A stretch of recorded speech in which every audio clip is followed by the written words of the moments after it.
మధ్యప్రాచ్యంలో మళ్లీ మంటలు రగులుతున్నాయి. Israel Iran మధ్య జరుగుతున్న యుద్ధం రోజురోజుకి ఉత్కంఠభరితంగా మారుతోంది. బాంబుల శబ్దం అక్కడ వినిపిస్తున్నా దాని ప్రభావం ప్రపంచం మొత్తం అనుభవిస్తోంది. ఈ ఉద్రిక్త పరిస్థితులు కేవలం ఈ రెండు దేశాలకే పరిమితం కావడం లేదు. ముఖ్యంగా భారత్ వంటి ఇంధన దిగుమతులపై ఆధారపడే దేశాలకు ఇది పెద్ద సవాల్గా మారుతోంది. చమురు, గ్యాస్ ధరలు పెరగడం వల్ల ఆర్థిక వ్యవస్థపై ఒత్తిడి పెరుగుతోంది. గ్యాస్ సరఫరాలో అంతరాయం ఏర్పడే అవకాశం ఉందని నిపుణులు హెచ్చరిస్తున్నారు. దీంతో సాధారణ ప్రజల జీవితాలపై కూడా ఈ యుద్ధ ప్రభావం పడే పరిస్థితి కనిపిస్తోంది.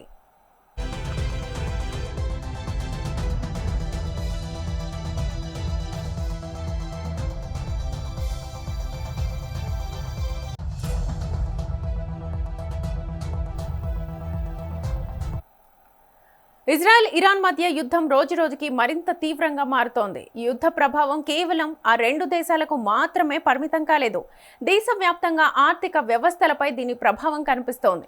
ముఖ్యంగా భారత్ వంటి ఇంధన దిగుమతులపై ఆధారపడే దేశాలకు ఇది పెద్ద సవాల్గా మారింది. హోర్ముజ్ జలసంధి ప్రపంచ చమురు రవాణాలో కీలక మార్గం. ఇది ఇరాన్, ఒమన్ దేశాల మధ్య ఉంది. పర్షియన్ గల్ఫ్ ను ఒమర్ గల్ఫ్, అరేబియా సముద్రంతో కలుపుతుంది. ఈ జలసంధి వెడల్పు సుమారు 21 మైళ్లు మాత్రమే. ఇందులో షిప్పింగ్ లేన్లు 2 మైళ్ల వెడల్పులో ఉంటాయి.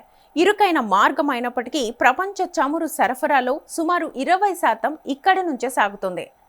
ఎల్ఎన్జీ సరఫరాలో కూడా పెద్ద భాగం ఈ మార్గం ద్వారానే వెళ్తుంది. ఇటీవల యుద్ధం తీవ్రతరమైన తర్వాత ఇరాన్ ఈ జలసంధిని తన వ్యూహాత్మక ఆయుధంగా ఉపయోగిస్తోంది. ఇరాన్ రివల్యూషనరీ గార్డ్ సీనియర్ అధికారి ఇబ్రహీం జబారీ సంచలన హెచ్చరిక చేశారు. హార్మోజ్ గుండా వెళ్లే ఏ నౌకనైనా అడ్డుకుంటామని, అవసరమైతే ధ్వంసం చేస్తామని ప్రకటించారు. ఈ ప్రకటనతో ప్రపంచవ్యాప్తంగా భయాందోళనలు మొదలయ్యాయి. ఇప్పటికే అనేక ట్యాంకర్లు, కంటైనర్ నౌకలు ప్రయాణాలు నిలిపివేయడంతో ఆ ప్రాంతంలో ట్రాఫిక్ జామ్ ఏర్పడింది.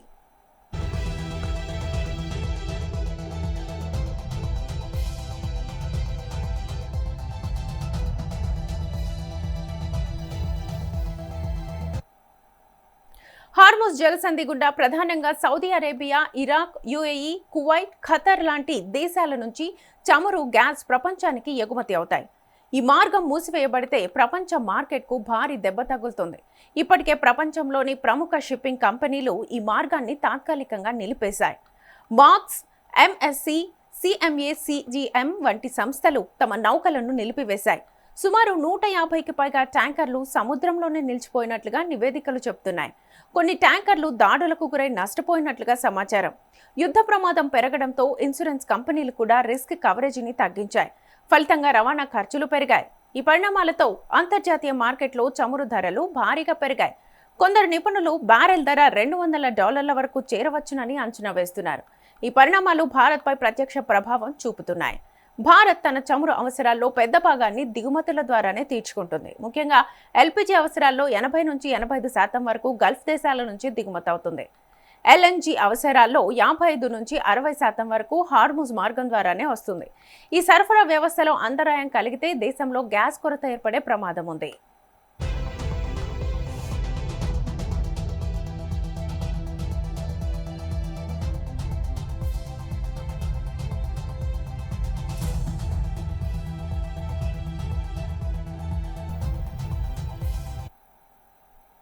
భారత్ వద్ద స్ట్రాటజిక్ రిజర్వులు ఉన్నప్పటికీ అవి కొన్ని రోజులకు మాత్రమే సరిపోతాయి. చమురు నిల్వలు కొంతమేర ఉన్నా ఎల్పీజీ నిల్వలు తక్కువగా ఉంటాయి. సరఫరా నిలిచిపోతే గ్యాస్ సిలిండర్ల కొరత ఏర్పడుతుంది. ధరలు పెరిగే అవకాశం ఉంది. ఇది సామాన్యులపై నేరుగా ప్రభావం చూపుతుంది. వంటగదిలో ఉపయోగించే గ్యాస్ సిలిండర్ ధర పెరిగితే కుటుంబాల ఖర్చులు పెరుగుతాయి. ఇంధన ధరల పెరుగుదలతో ద్రవ్యోల్బణం కూడా పెరుగుతుంది. రవాణా ఖర్చులు పెరగడం వల్ల కూరగాయలు, ధాన్యాలు, ఇతర అవసర వస్తువులు ధరలు కూడా పెరిగిపోతాయి. పరిశ్రమలకు కూడా ఇంధనం కీలకం. ఫ్యాక్టరీల ఉత్పత్తి ఖర్చులు పెరిగితే వస్తువుల ధరలు పెరుగుతాయి. దీంతో దేశ ఆర్థిక వ్యవస్థపై ఒత్తిడి పెరుగుతుంది.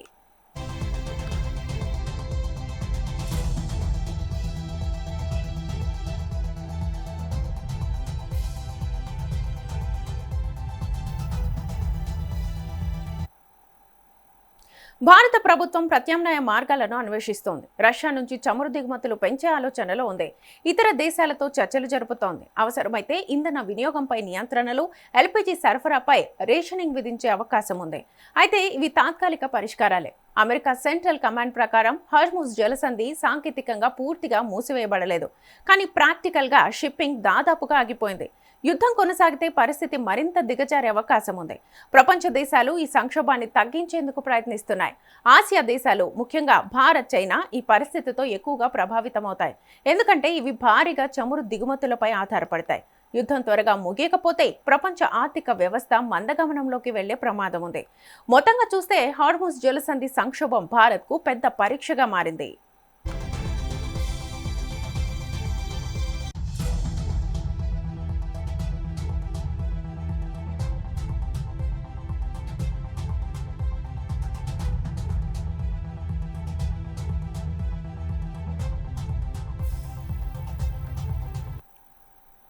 ఇదే అంశానికి సంబంధించి ఫుల్ డీటెయిల్స్ మా సీనియర్ జర్నలిస్ట్ వాలి శ్రీనివాస్ గారిని అడిగి తెలుసుకుందాం. శ్రీనివాస్ గారు, సో ప్రస్తుతం చూస్తే భారత్ కి కొంచెం ముప్పు ఉండే ప్రమాదం ఉంది. చమురు, గ్యాస్ నిల్వలు ఒకవేళ గనక అయిపోతే ఎక్కువగా పెరిగే అవకాశం ఉంది. ప్రధానంగా సామాన్యుల మీద ఇది ఎక్కువగా ప్రభావం చూపే అవకాశం ఉంది అని చెప్పేసి కూడా ఇప్పటికి వార్తలు వస్తున్నాయి. ఎలా ఉండబోతోంది అసలు? అయితే ఈ ఇరాన్ ఇజ్రాయెల్ వార్ ఎఫెక్ట్ అనేది ప్రపంచ దేశాల మీద పడుతుంది. ముఖ్యంగా మన ఇండియా విషయానికి వస్తే మనకి ఎక్కువగా ఎల్ఎన్జి సరఫరా చేసేటువంటి అతిపెద్ద దేశం ఖతర్ గ్యాస్ సరఫరాపై ఆల్రెడీ ఇప్పటికే ఫోర్స్ మెజ్యూర్ ప్రకటించింది. అంటే ఇప్పుడు ఎమర్జెన్సీ అనమాట. సో ఇరాన్ జరిపిన డ్రోన్ దాడి కారణంగా ఉత్పత్తి పూర్తిగా నిలిచిపోయింది. ఈ నిర్ణయం తీసుకుంది. అందుకే ఈ అంతరాయం కారణంగా భారత పరిశ్రమలకు అందుతున్నటువంటి గ్యాస్ సరఫరాలో 40% వరకు కోత పడే అవకాశం ఉందని చెప్పేసి సంబంధిత వర్గాలు తెలియజేస్తా ఉన్నాయి. అయితే ఇరాన్ ఇజ్రాయెల్ ఎఫెక్ట్ ప్రపంచ దేశాల్లో పడుతుంది. పలు వస్తువులపై ధరలు పెరుగుతాయి. ముఖ్యంగా బంగారము, వెండి ధరలతో పాటుగా ముడి చమురు సరఫరాకు అంతరాయం ఏర్పడటం వల్ల పెట్రోల్, డీజిల్ ధరలు పెరగవచ్చు అని అంచనా వేస్తున్నారు విశ్లేషకులు. ఈ క్రమంలో సామాన్యులపై భారం పడి ఎక్కువగా రేట్లు పెరిగే అవకాశం ఉంది. యుద్ధ ప్రభావం పశ్చిమ దేశాలపై కూడా పడింది.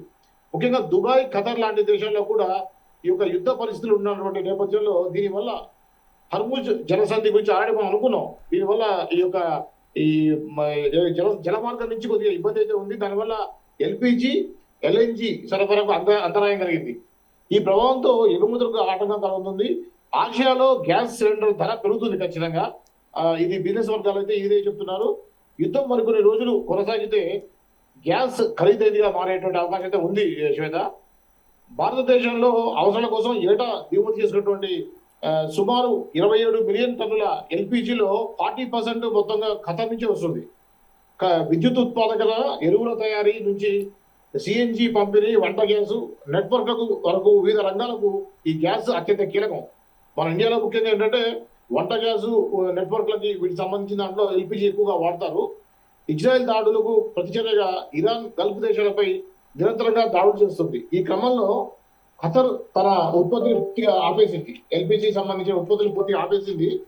దీనివల్ల ఏంటంటే గ్యాస్ దిగుమతులు చేసినటువంటి సంస్థ Petronet LNG limited gas market సంస్థలకు ఆల్రెడీ ఇన్ఫర్మేషన్ ఇచ్చేసింది. మేము టోటల్గా ఆపేస్తున్నాము, మీకు ఏదైతే ఉందో మీకు ఇచ్చేటువంటి సరఫరా చేసేటువంటి దాన్ని ఆపేస్తున్నాం అని చెప్పేసి ఆల్రెడీ మనకి నోటీసు కూడా ఇచ్చేసింది. గతంలో రష్యా, ఉక్రెయిన్ మధ్య వార్తో ఎగుమతులు నిలిచిపోవడం వల్ల కూడా గ్యాస్ ధరలు పెరిగాయి, మనం చూసాం. అవును. దీనివల్ల అనేక దేశాలు ఇంధన కొరత కూడా ఎదుర్కొన్నాయి. ఇంధన సరఫరాకు మధ్య ప్రాచ్యం చాలా ముఖ్యమైనది. ప్రపంచంలో సహజ వాయువు, ఎల్ఎన్జి గణనీయమైన భాగం ఇక్కడి నుండే వస్తుంది, రవాణా అవుతుంది. ప్రపంచంలోనే ఎల్ఎన్జి సరఫరాలో ఖతర్ ముందు వరుసలో ఉంటుంది. ముఖ్యంగా ఇప్పుడు ఖతర్ మీద ఎఫెక్ట్ పడటం వల్ల అనేది ఇప్పుడు మేజర్ గా మనకి 40% వరకు కూడా మనకి ఇబ్బంది పోయేటువంటి అవకాశం ఉంది. ఇక్కడ నుంచే ఆసియా దేశాలకు, మనకే కాదు ఆసియాలో ఉన్న ఇతర దేశాలకు, అంటే చైనాతో కూడా, చైనా కూడా ఇక్కడ నుంచే ఖతర్ నుంచి గ్యాస్ వస్తుంది. ఇప్పుడు ఇక్కడ ఉన్నటువంటి యుద్ధ పరిస్థితుల వల్ల గ్యాస్ సరఫరాకు అంతరాయం కలిగింది. భారత్ లో గ్యాస్ ధరలు ఖచ్చితంగా పెరగవచ్చని చేసి అంచనా వేస్తున్నారు. దీనివల్ల సామాన్యులపై భారం అయితే పడుతుంది. ఇరాన్ దాడుల ప్రభావంతో హర్ముజ్ జలసంధి ద్వారా చమురు, ఎల్పిజి రవాణా దాదాపుగా నిలిచిపోయింది. దీనివల్ల ప్రపంచ వ్యాప్తంగా ఇంధన ధరలు పెరగడమే కాకుండా వార్ రిస్క్ ఇన్సూరెన్స్, షిప్పింగ్ ఖర్చు కూడా భారీగా పెరుగుతాయి. మామూలుగా ఏంటంటే ఇన్సూరెన్స్ కంపెనీలు ఇన్సూరెన్స్ పే చేయాలి కాబట్టి ఏదైతే వాళ్ళు ఇన్సూరెన్స్ క్లెయిమ్ చేసుకోవడానికి ఎక్కువగా క్లెయిమ్ అయ్యే అవకాశాలు ఉన్నాయి కాబట్టి ఏంటంటే ఆ పాలసీ ఖర్చులు పెరిగాయి. దీంతో ఏమైందంటే వాళ్ళకి ఆటోమేటిక్ గా మనకి అక్కడి నుంచి మనము సరఫరా చేసుకోవాలంటే ట్యాక్స్ ఎక్కువ కట్టాల్సి వస్తుంది అన్నమాట. దానివల్ల ఓకే. ఇప్పుడు సుమారుగా 50% దిగుమతుల్లో ఎల్ఎన్జి దిగుమతుల్లో 54% కూడా జలసంధి ద్వారా, దీని ద్వారా దాదాపు 50 నుంచి 60% ఈ యొక్క జలమార్గం నుంచే వస్తాయి. ఓకే. దాంతో పాటుగా యుఏఈ నుంచి వచ్చే గ్యాస్ రవాణా కూడా ఇదే ప్రధానమైన మార్గం. అందువల్ల మనకి ఖచ్చితంగా ఇంపాక్ట్ అయితే ఉంటుంది. ఆ, సార్ ఇప్పుడు మీరు అన్నట్టుగా ఎల్పిజి ఒకటి, క్రూడ్ ఆయిల్ కూడా, ఈ రెండు ధరలు బాగా పెరిగే అవకాశం ఉందని చెప్పారు. సో ఇంకా ఇరాన్ నుంచి మన భారత్కు వచ్చేవి ఇటు రసాయనాలు, ఎరువులకు వాడే ఈ ముడి పదార్థాలు ఏవైతే ఉన్నాయో అవి, అలాగే డ్రై ఫ్రూట్స్, పళ్ళు, ఇవి కూడా కొన్ని వస్తున్నాయి. సో వీటి మీద కూడా ప్రభావం పడే అవకాశం ఉందంటారా? ఖచ్చితంగా ఉంది. ఇప్పుడు పరిశ్రమకి ఇచ్చేటువంటి గ్యాస్ లో కోత విధిస్తే ఆటోమేటిక్ గా పరిశ్రమలు నుంచి ఉత్పత్తి అయ్యేది కూడా మనకి రేటు పెరుగుతాయి. దీని ద్వారా మనకి ఏంటంటే ఆల్రెడీ ఇప్పటికే 40% వరకు కూడా మనం వాడుతా ఉన్నాం. దీనికి సంబంధించినటువంటి గ్యాస్ సంబంధించినటువంటి ఏదైతే ఇప్పుడు మనకి ఈ యొక్క గల్ఫ్ కంట్రీస్ నుంచి వచ్చేటువంటి దిగుమతులు ఉన్నాయి, 10 to 40% ఉన్నాయి. ఖచ్చితంగా ఆ ఎఫెక్ట్ అనేది ఉంటుంది. అయితే ముఖ్యంగా ఇప్పుడు ఖతర్ నుంచి మనకి చాలా ఎక్కువ ఎఫెక్ట్ ఉంది. ఖతర్ నుంచి మనకి ఏటా 8.5 మిలియన్ల టన్నుల ఎల్ఎన్జి కొనుగోలు చేస్తుంది. అయితే ఇప్పుడు దీర్ఘకాలిక ఒప్పందం కూడా కలిగి ఉంది. ఒప్పందం ఉన్నప్పటికీ కూడా ఇప్పుడు యుద్ధ పరిస్థితుల్లో వాళ్ళు దాన్ని క్లోజ్ చేశారు. ఓకే. సో అదనంగా స్పాట్ మార్కెట్ నుంచి కూడా మనం తీసుకునే అవకాశం ఉంటుంది. అయితే అక్కడ రేట్లు చాలా ఎక్కువగా ఉంటాయి. పెట్రోనెట్ తో పాటుగా ఐఓసి లాంటి సంస్థలు యుఏఈతో కూడా దిగుమతి ఒప్పందాలు ఉన్నాయి. మనకు ఓన్లీ ఖతరే కాదు, యుఏఈ నుంచి కూడా ఉన్నాయి. సరఫరాలో ఏర్పడినటువంటి ఈ లోటును పూడ్చుకోవాలంటే గెయిలు, ఐఓసి సంస్థలు ప్రస్తుతం స్పాట్ మార్కెట్ వైపు చూస్తున్నాయి. అయితే ఇక్కడ ఇప్పటికే ధరలు భారీగా పెరిగాయి. యుద్ధ నేపథ్యంలో ఆల్రెడీ యుఏఈలో కూడా రేట్లు పెంచేశారు. ఆల్రెడీ స్పాట్ మార్కెట్ లో ఎల్ఎన్జి ధర ప్రస్తుతం $25 చేరుకుంది. అది చాలా ఎక్కువ అనమాట. ఇప్పుడు ఏంటంటే ఉన్నదానికంటే డబల్ ఉంది. ఇప్పుడు ఉన్న రేటు కంటే డబల్ చేసేసారు ఆల్రెడీ యుఏఈ వాళ్ళు. అయితే భారత్ కు ఎక్కువగా గ్యాస్ దిగుమతి చేసుకుంటుంది. ప్రస్తుతం భారత్ లో గ్యాస్ నిల్వలు తక్కువగానే ఉన్నాయి. ఈ యొక్క యుద్ధ పరిస్థితుల్లో గ్యాస్ కొరత ఏర్పడే అవకాశం ఉంది. దీనివల్ల గ్యాస్ సిలిండర్ ధరలు పెరుగుతాయి. ముడి చమురు ధరతో పాటు గ్యాస్ ధరలు ఆధారపడి ఉంటాయి. ట్రెండ్ ముడి చమురు ధర పెరిగితే గ్యాస్ ధరలు కూడా పెరుగుతాయి. ఇరాన్ ఇజ్రాయెల్ యుద్ధం వల్ల ముడి చమురు ధరలు అనేవి విపరీతంగా పెరిగే అవకాశం ఉంది. ఆల్రెడీ మొన్న మార్చి 1న గ్యాస్ ధరలు మన ఇండియాలో పెరిగాయి. అయితే వాణిజ్య గ్యాస్ సిలిండర్ ధర ₹30 పెంచారు, కానీ మనం ఇంటి కోసం ఉపయోగించేటువంటి డొమెస్టిక్ సిలిండర్ ధరలు పెంచలేదు. గత ఏడాది ఆగస్టు నుంచి డొమెస్టిక్ గ్యాస్ సిలిండర్ ధరలు స్థిరంగా ఉన్నాయి. ఇప్పుడు యుద్ధం ఆగకపోతే మాత్రం ఖచ్చితంగా ధరలు పెరిగే అవకాశం అయితే ఉంటుంది. అయితే ఈ ఇరాన్ యుద్ధంలో ఇంధన భద్రతా ఆందోళన నెలకొన్న వేళ దేశంలో పెట్రోల్, డీజిల్ ధరలు తక్షణమే పెంచే ఆలోచనలో లేదని కేంద్రం స్పష్టం చేసింది. ఇది ఒక గుడ్ న్యూస్. ఏంటంటే కేంద్ర ప్రభుత్వం ఏంటంటే ఇప్పుడు ఈ యుద్ధం వల్ల పెరుగుతుందని చెప్పి అంటున్నారు, కానీ ఇమీడియట్ గా మాత్రం పెంచము అంటుంది. అంటే ఇప్పుడు మనకి ఉన్నటువంటి సమాచారం ప్రకారం 25 days వరకు కూడా మన దగ్గర నిల్వలు ఉన్నాయి. మన ఇండియాలో ఇప్పుడు మనకి 25 రోజుల దాకా మనము అక్కడి నుంచి రాకపోయినా కూడా, దిగుమతులు లేకపోయినప్పుడు కూడా 25 రోజులకు సరిపడా అయితే ఉన్నాయి. అయితే మనం ఎల్పిజి, ఎల్ఎన్జి సంబంధించిన దిగుమతుల కోసం ప్రత్యామ్నాయ మార్గాలు చూస్తున్నాం. ఆల్రెడీ మేము పెట్రోల్, సహజ వాయువుల శాఖ ఉన్నతాధికారులు చెప్పేది ఏంటంటే దీనికి మేము ఆల్టర్నేటివ్ కూడా ఆలోచిస్తున్నాము, ఆందోళన పడాల్సిన అవసరం లేదని అంటున్నారు. అయితే ఇప్పటివరకైతే ధరలు పెంచే ఆలోచన అయితే లేదు అంటున్నారు. ఇది ఒక గుడ్ న్యూస్ అని చెప్పొచ్చు. కానీ మొత్తానికైతే ఈ వార్ ఆక్కపోతే ఖచ్చితంగా రేట్లు పెరుగుతాయి, సామాన్యుడిపై అయితే భారం పడుతుంది. అయితే అమెరికా అధ్యక్షుడు ట్రంప్ ఒత్తిడి ద్వారా మనం ఏంటంటే ఇప్పుడు ఆల్రెడీ రష్యా నుంచి తీసుకుంటున్నాం, కానీ మనం ట్రంప్ ఇచ్చినటువంటి మధ్యంతర వాణిజ్య ఒప్పందం అనేది జరిగింది మనకి అమెరికాకి మధ్యలో. దాంట్లో భాగంగా రష్యా నుంచి మనం తీసుకున్నటువంటి ఏదైతే దిగుమతుల్ని తగ్గించాం. కానీ ఇప్పుడున్న పరిస్థితుల్లో మళ్ళీ రష్యా నుంచి మనం తీసుకునే అవకాశం ఉంది. కానీ అలా తీసుకుంటే మనకి అమెరికా మధ్యలో ఉన్నటువంటి ఏమైనా ఇబ్బందులు పడేటువంటి అవకాశం అయితే ఉంటుంది. దౌత్యపరమైనటువంటి సమస్యలు పెంచేటువంటి అవకాశం ఉందని చెప్పేసి నిపుణులు అంటున్నారు. అయితే భారత్ కు రోజుకి 2.5 నుంచి 2.7 మిలియన్ల బ్యారెల చమురు హర్మోజ్ జలసంధి ద్వారా కూడా వస్తుంది. ఇది ఇప్పుడు క్లోజ్ అయింది. అది మెయిన్ సమస్య. అది శ్వేత. సార్ మీరు అన్నట్టుగా ఇప్పటికే చమురు ధరలు పెరుగుతాయి అని చెప్పేసి పెట్రోల్ మీద కూడా ఎక్కువగా భారం పడే అవకాశం ఉంది, సామాన్యుల మీద భారం పడే అవకాశం ఉంది అన్న నేపథ్యంలో, ఈ వార్తల నేపథ్యంలో ఇప్పటికే కొంతమంది యువకులు, ఇందాక మనం విన్నాము, సో కొంతమంది వచ్చేసి పెట్రోల్ బంకుల దగ్గర క్యూలు కట్టి 1 లీటర్ పెట్రోల్ 500 అవుతుందని చెప్పి ఫుల్ ట్యాంక్ కూడా కొట్టించుకొని పోయిన సందర్భం ఉంది. కాబట్టి సో ఎంత మేర పెరిగే అవకాశం ఉంది? అంటే ఇప్పుడు ఇదేంటంటే దీన్ని ఒక తప్పుడు సమాచారంగానే భావించవచ్చు. జనాలు అంతా ఇదిగా పెట్రోల్ బంక్ దగ్గరికి కొట్టియడం అనేది ఈ యొక్క తప్పుడు సమాచారం వల్లనే ఇలా జరుగుతుందని చెప్పి అనుకోవచ్చు శ్వేత. ఎందుకంటే 25 రోజులు సరిపడా ఉంది. మీరు ఆందోళన పడాల్సిన అవసరం లేదని చెప్పి కేంద్రం ప్రకటించింది.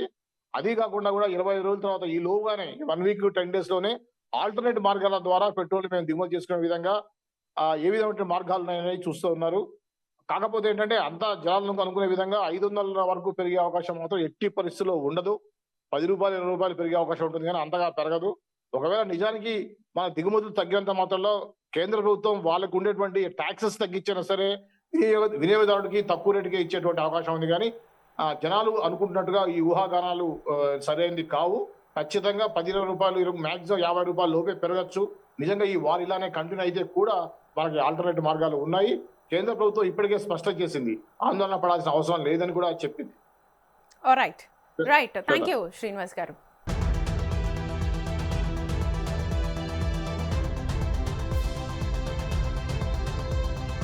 ఇక ప్రస్తుతం ఇరాన్ అమెరికా మధ్య జరుగుతున్న యుద్ధంలో బలైపోతున్నది సామాన్యుడే అని చెప్పొచ్చు. ఎందుకంటే ఇప్పుడు దీనికి ప్రత్యేకించి ఒకవేళ హార్మోజ్ మార్గం కనుక మూసుకుపోతే భారత్కి వచ్చే క్రూడ్ ఆయిల్ ధరలు, ఇటు ఎల్పిజి గ్యాస్ ధరలు, అలాగే డ్రై ఫ్రూట్స్ అలాగే పళ్ళు, ఎరువులకు ముడి పదార్థాలు వాడుతున్నారు. ఇవన్నీ కూడా ఎక్కువగా అక్కడి నుంచే దిగుమతి అవుతాయి కాబట్టి వీటి మీద ఎక్కువగా ప్రభావం పడే అవకాశం ఉంది. కానీ నిత్యావసరమైనటువంటి ఈ క్రూడ్ గ్యాస్ ధరలు కానివ్వండి, లేకపోతే పెట్రోల్ ధరలు కానివ్వండి ఇంకా పెరిగే అవకాశం ఉంది అని చెప్పేసి ఇప్పటికే చెప్తూ ఉన్నారు. అయితే ఇప్పటికైతే కేంద్రం ఒక క్లారిటీ అయితే ఇచ్చింది, ఇప్పటికైతే పెంచమని చెప్పేసి. సో 25 రోజులకు సరిపడా నిల్వ ఉంది కాబట్టి తర్వాత అప్పటికి కూడా యుద్ధం ఆగకపోతే మేబీ ఎక్కువగా ఎఫెక్ట్ పడే అవకాశం ఉంది అని చెప్తున్నారు.